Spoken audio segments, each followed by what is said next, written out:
살아계신 부활하신 주님께서 오늘도 우리와 함께 계심을 믿으시면 크게 아멘 하시죠. 아멘. 네. 부활의 영광은 우리 모두의 가슴을 벅차게 하는 인류 역사의 가장 큰 희망의 확증입니다. 이 부활의 광경과 소식은 모든 사람이 얻고자 하는 영광이기도 합니다. 하지만 정말 이 영광에 참여했던 자들, 그 주님과 함께 했던 수많은 사람들은 정말 영광을 누리고자 하는, 참된 영광을 누리고자 하는 자들이 아니었어요. 세상 영광을 바라보고 따랐던 사람들.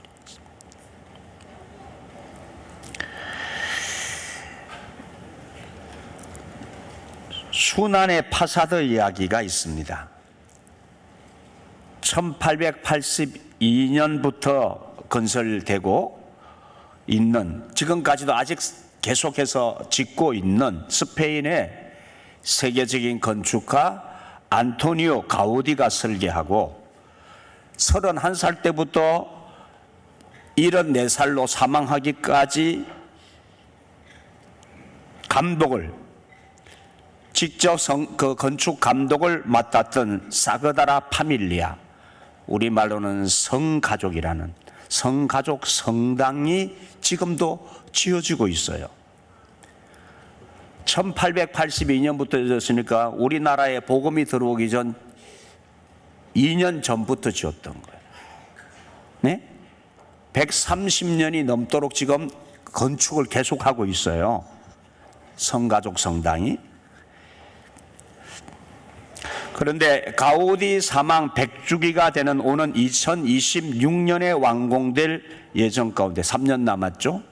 막바지 공사를 지금 진행하고 있어요. 이 성당의 건축에서 동서남북 어디서나 바라보는 정면을 일컬어서 스페인어로 파사드라는 말을 써요. 파사드. 정면들이 벽불로 유리로 쫙 이렇게 둘러쳐져 있는 성당 앞에 그 파사드에 예수님의 일대기를 조각해 놓았습니다. 그 중에 순환의 파사드에서 서쪽 벽인데 거기에 새겨진 조각상 중에 로마 제국의 병사였던 예수님 십자가에 달려 돌아갔을 때에 예수님 옆구리에 창을 찔렀던 롱기누스라고 하는 병사의 조각상이 있어요. 이 순환의 파사드에 조각된 작품의 주인공인 롱기누스는 예수님의 십자가와 부활의 현장에 있었던 그 사람 한 사람 이야기입니다. 이 조각상 작품은 아주 역동적입니다.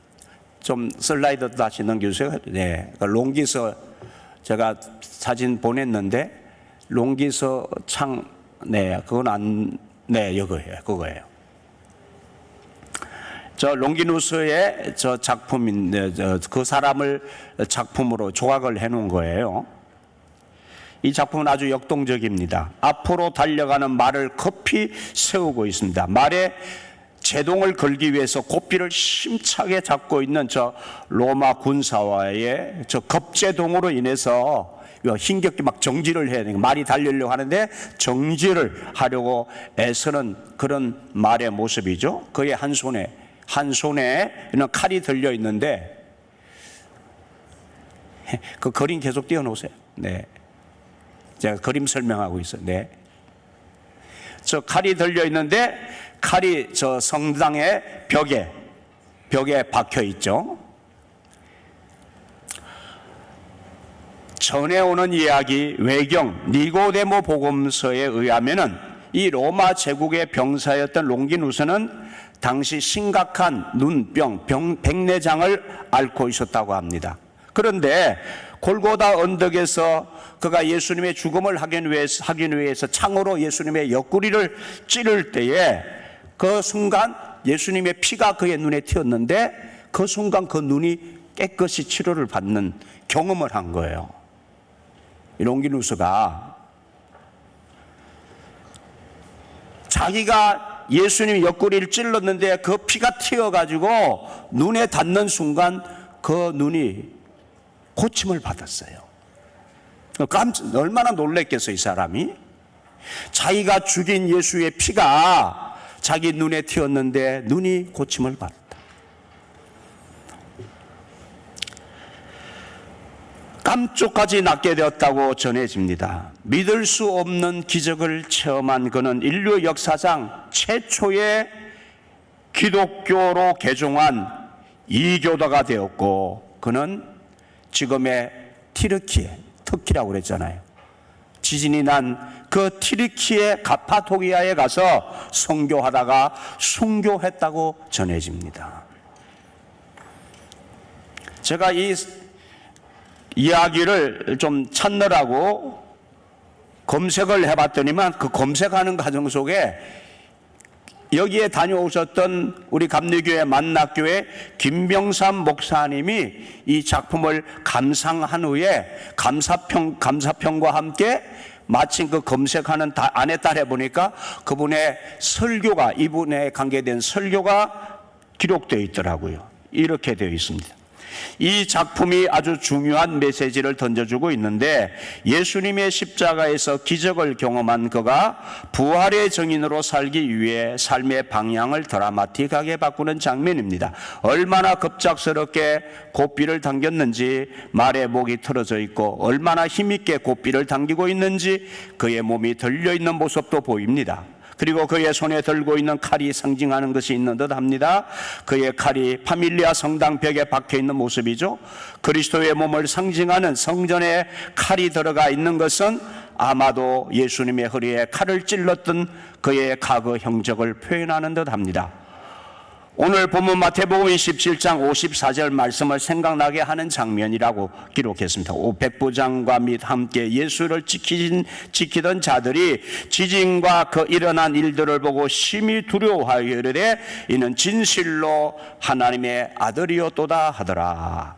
이 부활의 광경에서 성경이 전하는 기록을 보면은 어떤 이유에서든지 십자가의 현장에 있었던 사람들은 그 일들을 보면서 십자가에 달리신 예수님이 하나님의 아들이라는 것을 고백했다는 공통점이 있습니다. 참 신기한 일입니다. 예수님의 정체성을 제일 먼저 알아보고 확신했던 사람들은 제자들이 아니었습니다. 예수님을 따라다니던 사람들이 구원의 역사를 믿고 고백한 것이 아니라 십자가의 현장에 있었던 사람들이 주님을 고백하게 되었다는 사실에 주목하게 됩니다. 놀라운 일이 아닌가요? 그렇습니다, 여러분. 이어서 김 목사님은 이 예를 들어 덧붙여 이렇게 설교를 했더군요. 교회를 왔다 갔다 하고 예배를 참석하고 선한 일과 봉사를 하고 말씀을 듣고 읽어도 십자가의 사건을 직접 경험하지 않고는 부활의 주님을 믿기 어렵거나 믿을 수 없다는 것입니다. 반대로 예수님의 죽으시는 그 자리, 예수님의 그 십자가의 죽음의 자리에서 그 처참한 죽음을 목격하고 체험했던 사람들은 예수님이 하나님의 아들이었음을 알게 되었고, 부활의 주님을 생생하게 체험하고, 부활의 예수가 자신의 구주가 되시는 하나님이시자 온 세상의 구주가 되심을 알고 믿고 그 존재가 변화되고 그 인생의 전환점을 가져오게 되었다는 사실입니다. 네, 이렇게 그 작품을 감상하고 설교 연결시켜서 했던 만락교회 김병삼 목사님의 설교의 일부, 이렇게 설교를 했어요. 자, 여러분, 오늘 본문에 나오지는 않지만 우리가 다 아는 이야기를 먼저 나누어 보려고 합니다. 부활을 생각하기 전에 십자가 죽음의 현장을 잠시 되돌아보겠습니다. 예수님의 순환과 부활에 대한 메시지는 복음서에 모두 다 기록되어 있어요. 분량의 차이가 있고 그리고 관점의 차이가 있기는 하지만 마태, 마가, 누가, 요한 모두가 다 주님의 죽으심과 부활을 증언하고 있습니다.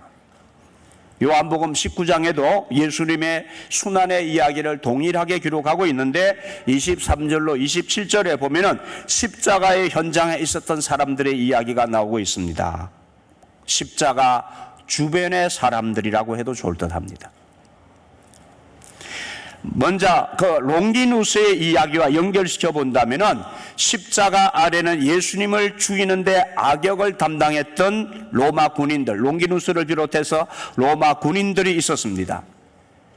이 사람들에게도 예수님을 죽이는 이 일은 무척 힘들었을 겁니다. 왜냐하면 사람을 죽이는 일이 그렇게 쉽습니까? 누가 흔쾌하게 나서서 사람을 죽이려고 하겠어요? 그래서 여러분 영화 같은 데서 보면은 사람을 죽이는 일을 누가 감당하냐면은 험상궂은 얼굴을 한 사람들이 이렇게 막 칼에 침을 뱉어가면서 막 술 먹고 제정신이 아닌 상태 속에서 사람을 죽이려고 하는 모습을 우리가 보잖아요. 왜냐하면 사람을 죽이기가 어렵기 때문에 술을 먹게 하고 제정신이 아닌 상태 속에서 칼을 가지고 총을 가지고 목을 치고 이렇게 하면서 양심의 가책을 덜 받게 하려고, 마음의 동요를 덜 받아야 사람을 죽일 수 있으니까 그렇게 하는 것을 보게 됩니다. 또 교수형을 집행할 때도 사형수의 눈을 보지 않도록 보자기를 씌우는 거잖아요. 보자기를 씌우는 게 죽는 그 사람보다는 죽이는 사람을 위해서 씌우는 거라고 그래요. 죽이는 사람이 그 사람 눈을 보면 못 죽이니까. 사람을 죽이는 자의 마음의 동요를 없애기 위한 것이란 말이에요. 자, 로마 군인들 역시 죽이라는 명령을 받았으니까 죽여야 되는데, 사형을 집행해야 되는데 너무 로마 군인들도 그 집행하기가 어려운 거예요. 그런데 우리가 이해할 수 없는 것이 있습니다. 왜 로마 병정들이 예수님을 모욕하고 때리며 예수님을 수치스럽게 했느냐? 그냥 죽이면 되지 때리고 모욕하고 막 수치스럽게 했잖아요. 여러분, 전쟁에 참전했던 군인들이 그 상대 적을 죽이거나 또 뭐 어떻게 하다가 양민을 학살하고 할 때 그 사람을 죽이기 전에는 자신의 감정을 감추려고 일부러 이승을 이루려는 그런 시도를 합니다. 자신들의 두려운 감정을 감추기 위해서 과장된 일들을 하기 때문일 것입니다. 무엇보다도 로마 군인들이 한 일은 시편 22편 18절에 예언되어진 내 겉옷을 나누며 속옷을 제비 뽑나이다 라는 말씀, 또 예수님의 순환의 과정을 이미 예언해 놓으셨는데 그 예언의 말씀을 성취하는 그 일을 이루는 일이기도 했습니다. 그런데 그렇게 잔인하게 예수님의 죽음을 확인하기 위해서 창으로 찔렀던 그 사람, 그리고 그것이 모자라서 3일 동안 예수님의 죽음을 지키고 있었던 사람들을 통해서 바로 예수님이 하나님의 아들이라는 고백을 하잖아요. 그들이 예수님을 찔러 죽였던 그들이, 무덤을 지키고 있던 그들이 예수님은 하나님의 아들이었다고 고백을 해요. 왜 그랬을까요? 놀라운 것은 이런 악한 짓을 하면서 예수님을 핍박하던 자들도 그 십자가 아래서, 주님이 죽으신 십자가 아래서 주님을 경험하고, 그분이 하나님의 아들이심을 경험하고, 그분이 하나님이심을 경험하고 변화가 되었다는 거예요.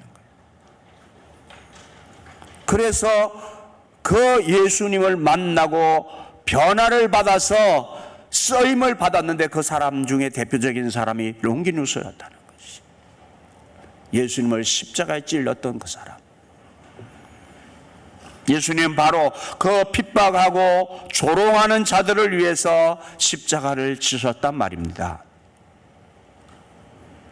어쩌면 로마 병정들의 변화야말로 십자가의 의미를 가장 잘 전달하는 것은 아니겠습니까?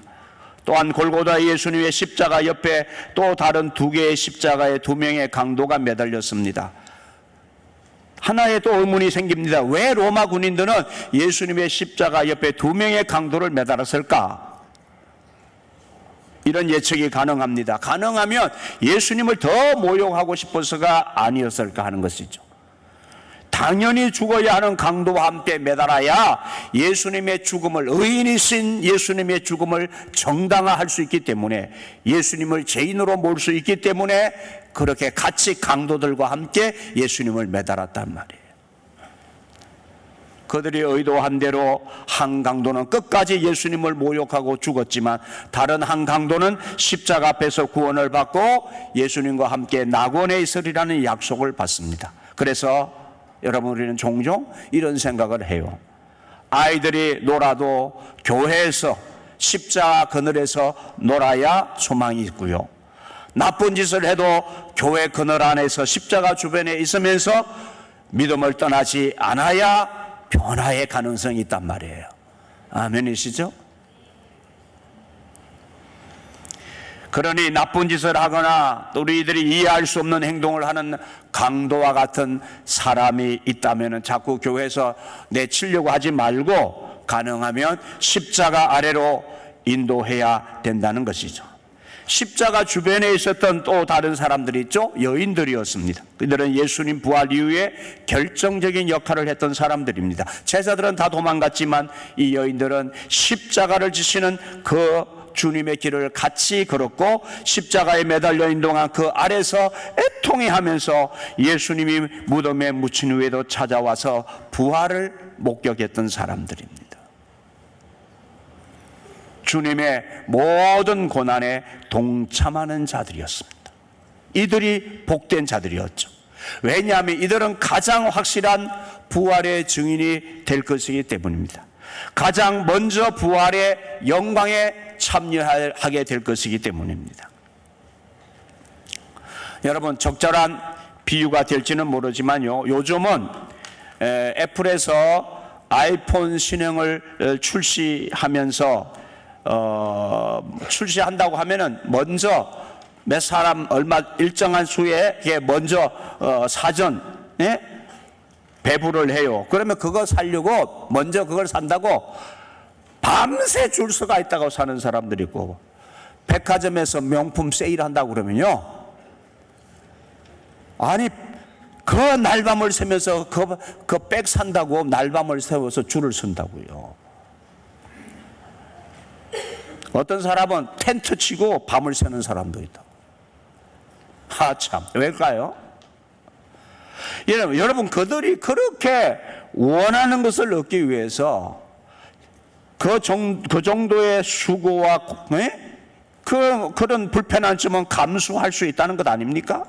내가 좋아하는 가방 하나, 내가 좋아하는 새 핸드폰 하나 사려고도 그런 어려움과 수고를 마다하지 않은 우리들의 모습입니다.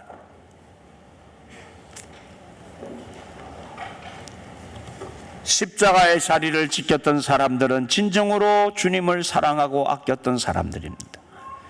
예수님이 십자가를 지실 때 두려움보다는 안타까움과 비통함으로 가슴을 우겨쥐었던 사람들, 그러고 보니 바로 그 여인들은 한결같이 다 사연을 가지고 있었던 사람들이에요. 그런데 그 사연을 가지고 있었던 사람들이 예수님을 만나서 변화가 되었어요. 주님을 만나서 주님의 사랑을 받고 그 인생이 변화했던 그 경험을 한 사람들, 그 여인들이 끝까지 십자가 앞에까지 가 있었던 거예요. 주님을 알았기 때문에, 주님이 누구신지 알았기 때문에. 그렇습니다. 십자가의 자리를 지키는 것은 아무나 하는 것이 아니라 주님을 만나고 체험한 사람들이었습니다. 그 간격을 지니고 십자가의 고통을 함께한 사람들에게 부활의 영광이 있었다는 거예요. 여인들 중에는 예수님의 어머니 마리아와 이모, 그리고 골로바의 아내 마리아와 막달라 마리아가 있었습니다. 막달라 마리아는 귀신 들렸던 여인이었잖아요. 제정신이 아니었던 사람이에요. 그런데 여인이 예수님 만나서 고침을 받았습니다. 베로니카는 12회를 혈류병을 앓던 여인이라고 전해옵니다.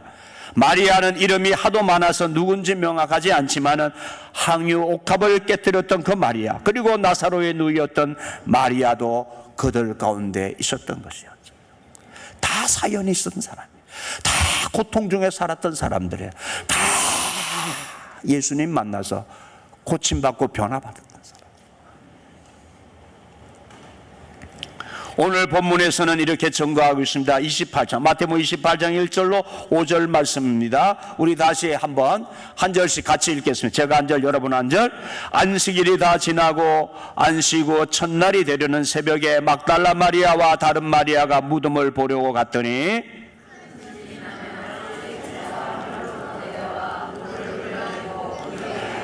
그 형상이 번개 같고 그 옷은 눈같이 희건을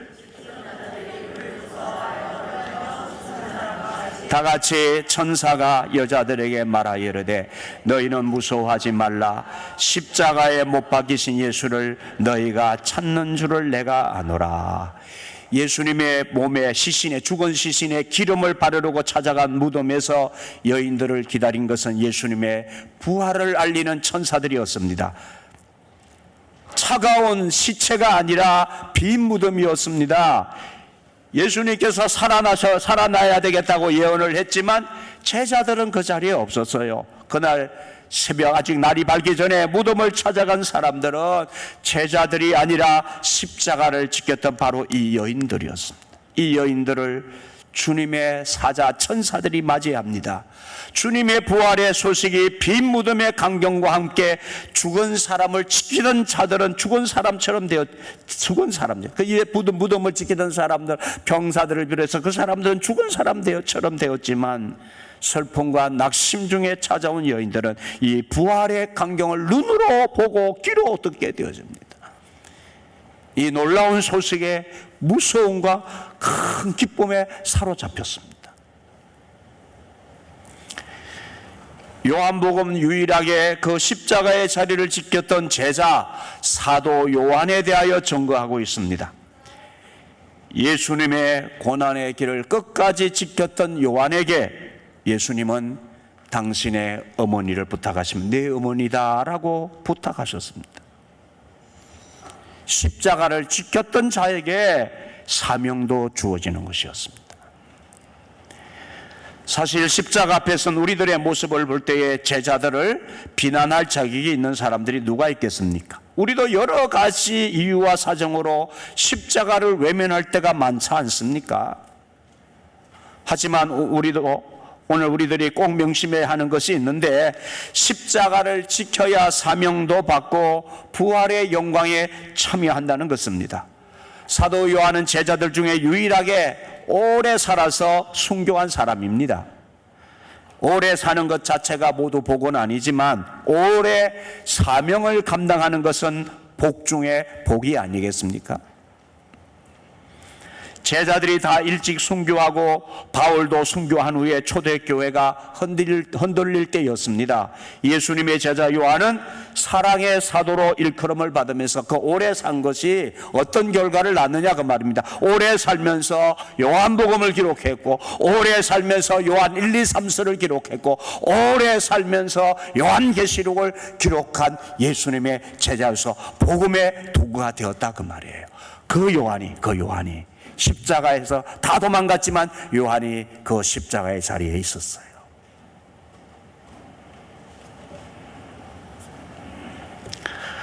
부활은 돌이킴이요 다시 사는 발걸음입니다.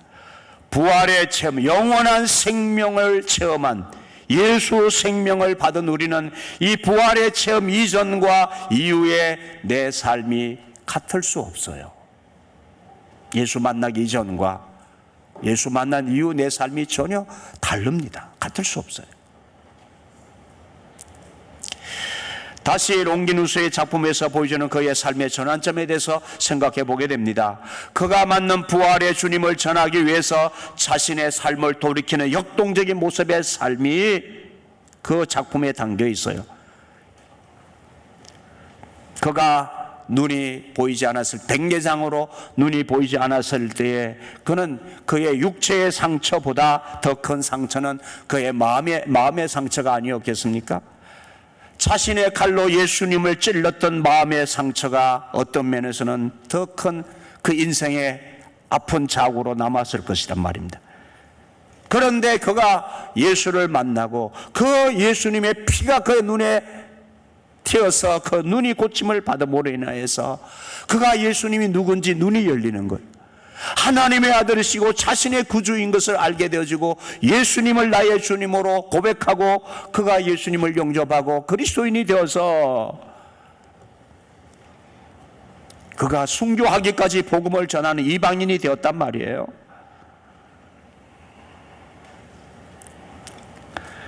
그 주님의 은혜로 인해서 그의 눈이 열리게 되었을 때에 그의 인생이 통째로 변화되어지는 부활의 영광을 보게 되어지는데, 그 예수 체험 이후에 그의 삶이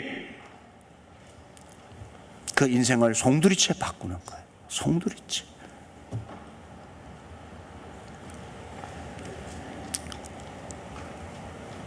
그래서 그 먼 튀르키예 땅에 가서 선교사로 복음을 전하다가 순교하기까지 되었다는 이야기가 그래서 전해지는 거였어요.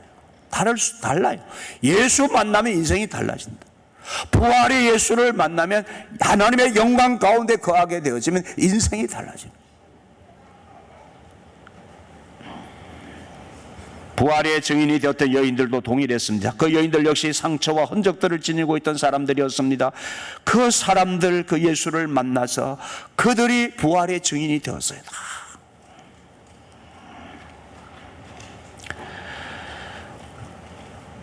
조금도 주저함이 없이 이 소식을 전하러 제자들에게 달려갑니다. 부활의 주님은 약속대로 부활하셨고 약속대로 제자들을 갈릴리에서 기다리겠다고 하십니다. 자신을 버리고 도망한 자들을 형제라고 불러주시면서 자신을 십자가에 매달린 그 매단, 그 예루살렘이 아니라 가난하고 온유하고 애통한 자들의 도시인 그 변방의 저 갈릴리에서 제자들이 자신의 일을 이어받게 하려고 기다리셨습니다. 여러분, 그렇습니다. 세상에서는 내세울 것 하나 없는 주변인에 불과한 우리들이지만 받아주시고 기다려주시고 지혜를 주신 이 주님의 은혜 때문에 다시 일어나 하나님의 나라의 이야기를 써가며 담대하게 기쁨과 감격으로 이 부활의 주님을 우리도 전할 수 있습니다. 이 예수님의 부활이 우리와 예수님 사이에, 하나님 사이에 새로운 관계를 만들어냈습니다. 여러분, 오늘 말씀에 관심을 기울여야 할 중요한 단어인 돌이킴이 이례적 사건이라고 생각하지 않습니다. 우리 신앙인의 삶에서 부활의 돌이킴은 계속해서 반복되어야 합니다. 이것을 위해서 필요한 것이 바로 십자가의 상처와 부활의 흔적들입니다. 부활의 증인이어야 됩니다. 오늘 우리도 부활의 증인으로서의 삶을 살아가도록, 여러분, 이 세상 사람들이 부활에 대해서 가진 소문, 잘못된 소문을 다 듣고 예수에 대해서 가진 이야기, 안 믿으려고 하는 가진 이야기를 다 합니다. 그러나 어떤 상황 속에서도 우리는 이 부활하신 주님, 이 확정되어진 성경을 통해서 확정하시고 수많은 사람들을 통하여 확정해 주신 이 부활의 생명을 받은 우리 또한 누가 뭐래도 이 세상 모든 사람들에게 달려가서 여러분, 이 부활의 주님을 전해야 합니다. 저들을 어둠에서, 저들을 죽음에서, 고통에서 살려내야 합니다. 예수 부활, 이 부활이 나에게 사실이라면 여러분의 인생은 달라집니다. 그냥일 수 없습니다. 여러분, 이 부활의 주님이 여러분의 삶을 바꿔놓으셨습니까? 예수 생명, 여러분, 이 부활이 여러분에게 실제이냐 말입니다. 부활은 역사적 사실이요, 부활은 나에게 실제여야 합니다. 기도하시죠.